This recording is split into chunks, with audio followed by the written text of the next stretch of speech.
Hey gang, it's Ken again, and today I'm going to make a sauce. I call it sauce, some people call it gravy, some people call it marinara, but I get rave reviews every time I make it for my family. I've made it for friends, I also got rave reviews from them. So I'm going to show you today how I do this. And the first ingredient here, and remember, and I've said it many times before, when we cook with olive oil, we do not cook with extra virgin olive oil, we just cook with plain olive oil. So into the pan here, the first ingredient is the olive oil. You're going to do about a 1/4 cup. You may have to do a little bit more just to coat the bottom of your pan, depending on the size of your pot, excuse me. And the first thing that's going to go in here is I've purchased a pork shoulder. So this is going to be our meat in our meat sauce. It's going to be a pork shoulder. You could use any meat you like. If you like to make a, what do they call it, a fragiole, where they roll up the flank steak and they put stuff inside there.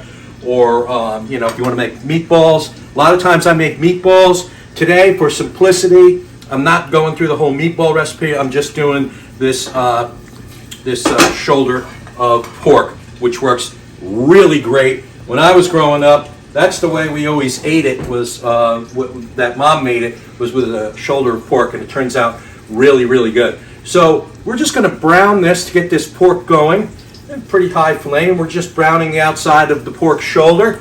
You want to come over here and take a look as I've started off the pork shoulder. And here we go. Simple as that, right? And next in is going to go these onions. This is one large Spanish onion, yellow onion, whatever you want to call it. And that's it to start. When I get with the next ingredients, I'll be back. That's coming up next.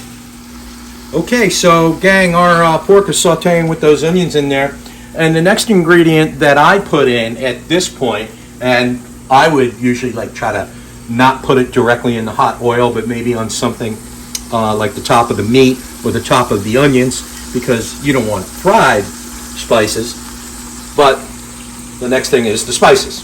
So I've got some fresh basil. I've got fresh oregano.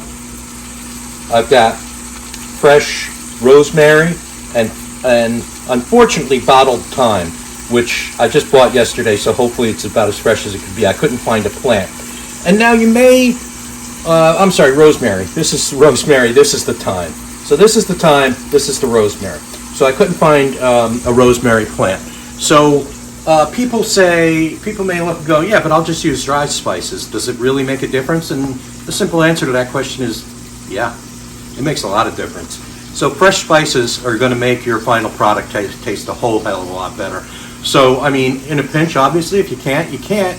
But I highly recommend they're everywhere nowadays. Just go up to the supermarket, even in the middle of winter like it is now. It's February outside. I found these fresh spices. So take that extra step, if you will. Okay, so I'm going to get to chopping up these spices, and then I'll show you how we put all this together, and that's next. Okay, gang.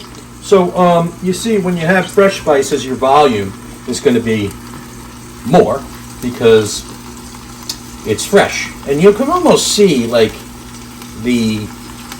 oils, coming out of these. And this is why I like fresh.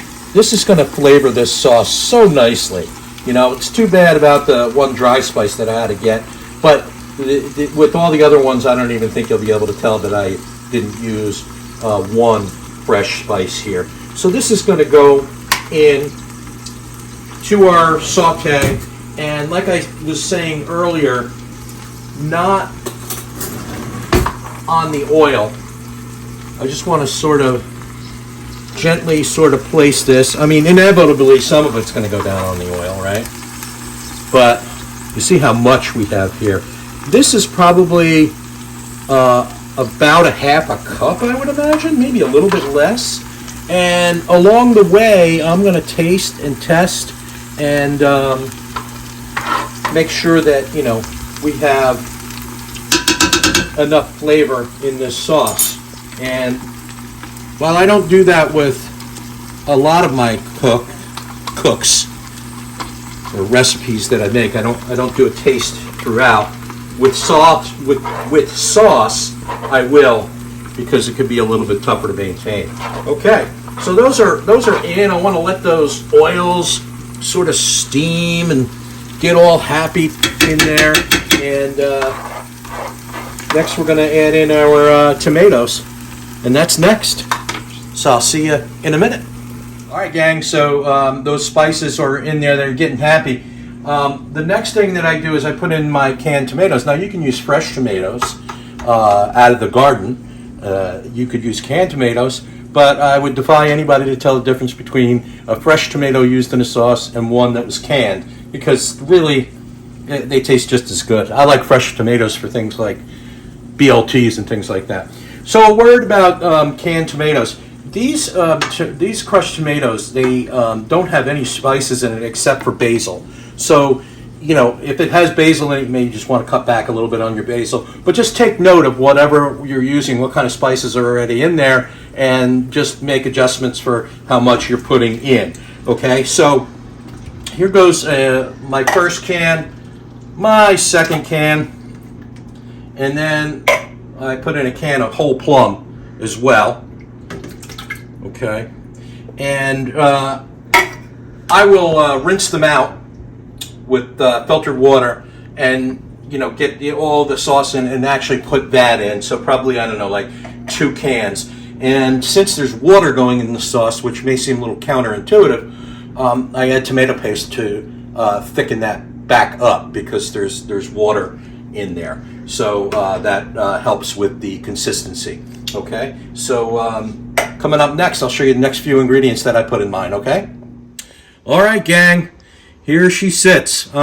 Please note that off camera I added another 28-ounce can of crushed tomatoes. This is a big piece of meat in here, and I kind of needed to get it underneath, so there's going to be a lot. I got some people coming over, so it's not a problem. The next ingredients that I put in my sauce, you can substitute for this a beef bouillon cube if you would like. This is what they call better than bouillon.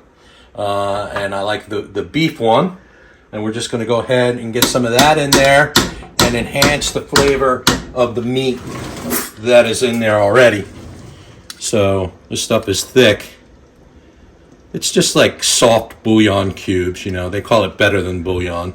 And be careful with this, okay, because it is salty. It's just there for what I call an umami, or a salt.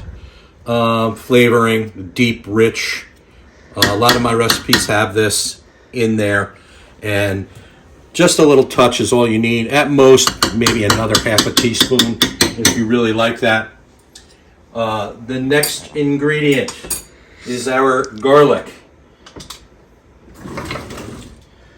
I didn't put it in the beginning because I didn't put it in the beginning. About that much, at least. At least. Did I say at least? Go more. Like, who's that guy? That's BAM guy. Emerald, New Orleans. Emerald Lagasse. Yeah, that's him. BAM! Now, the next ingredient I put in is a little bit, and again, don't go nuts with this either, because people are going to put cheese on their spaghetti as much as they want. I put this in here just a little bit, maybe, I don't know, a quarter cup or so, and stir it in. Helps a little bit with the consistency. I don't know, I did it once a few years ago. I have seen people add way too much, and their sauce goes from like a red to like a pink, because there's so much friggin' Parmesan cheese in there. And at that point, you've just sort of bastardized your sauce into something that's not really a classic sauce. I don't even know what to call that. And maybe it's for some people, but I do not like that much Parmesan cheese in my sauce. If I want it, I'll add it afterwards. Okay, so moving along, the next thing that I like to add is it doesn't have to be a good wine. This is a Merlot, Yellowtail, okay? Add about a cup of red wine, okay? Don't use white wine. Okay, this is a real kicker. I just love a sauce with a nice amount of red wine in it. It just, the flavor profile with everything else, you can taste the difference if you don't put that red wine in. And I think it does a really nice job. You can, you know it's there, but you don't know what it is when you taste it, right?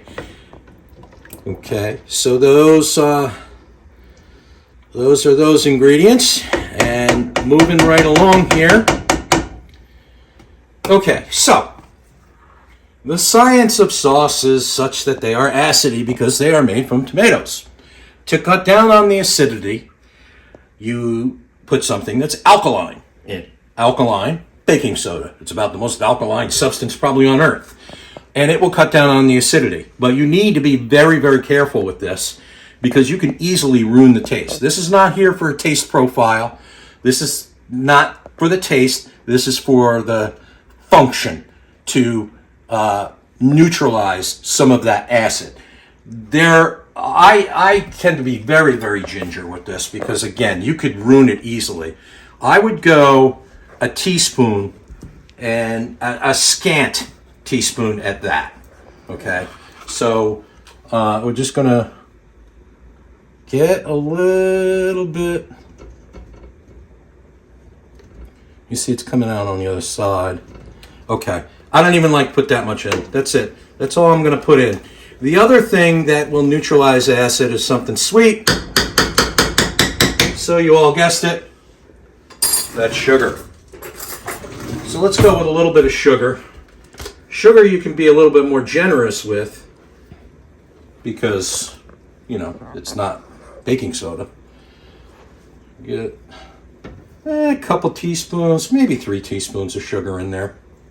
Okay, and that's going to help with your acidity, cutting down the acidity in that.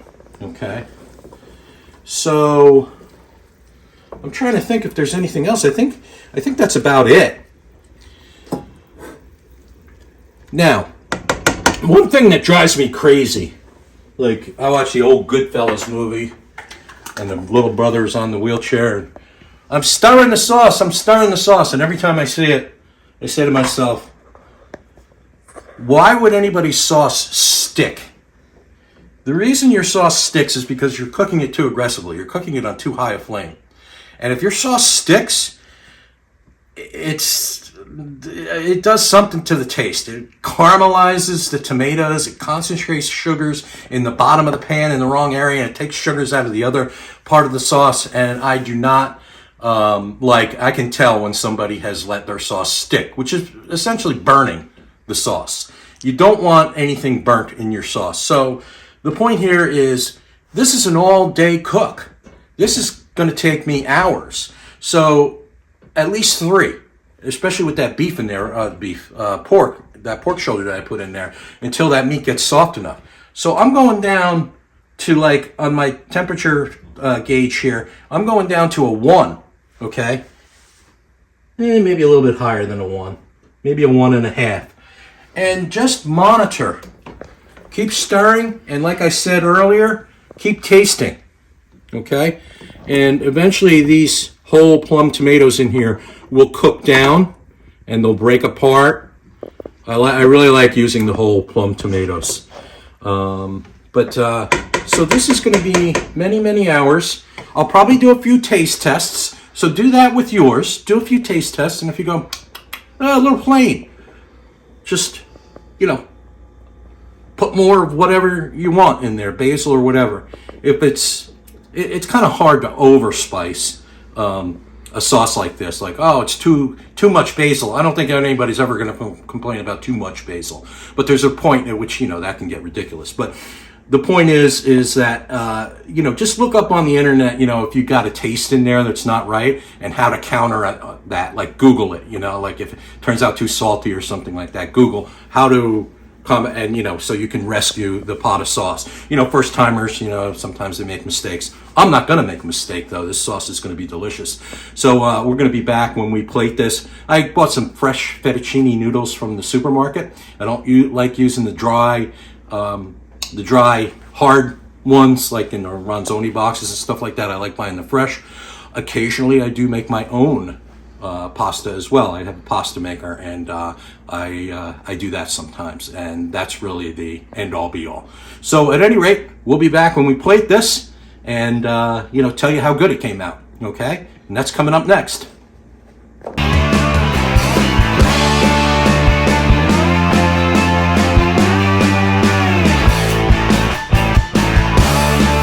Okay, so I'm back, and it's many hours later, and I pre-sauced this fresh pasta that I bought from the supermarket, and it's probably been cooking for about 4 hours The at sauce. least. And that pork shoulder has fallen apart.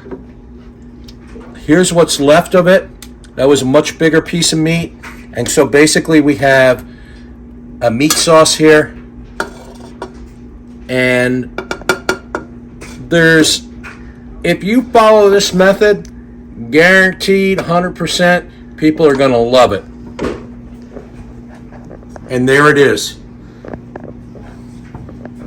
We've got the logo here. You know the channel. Please like and please subscribe. Thank you.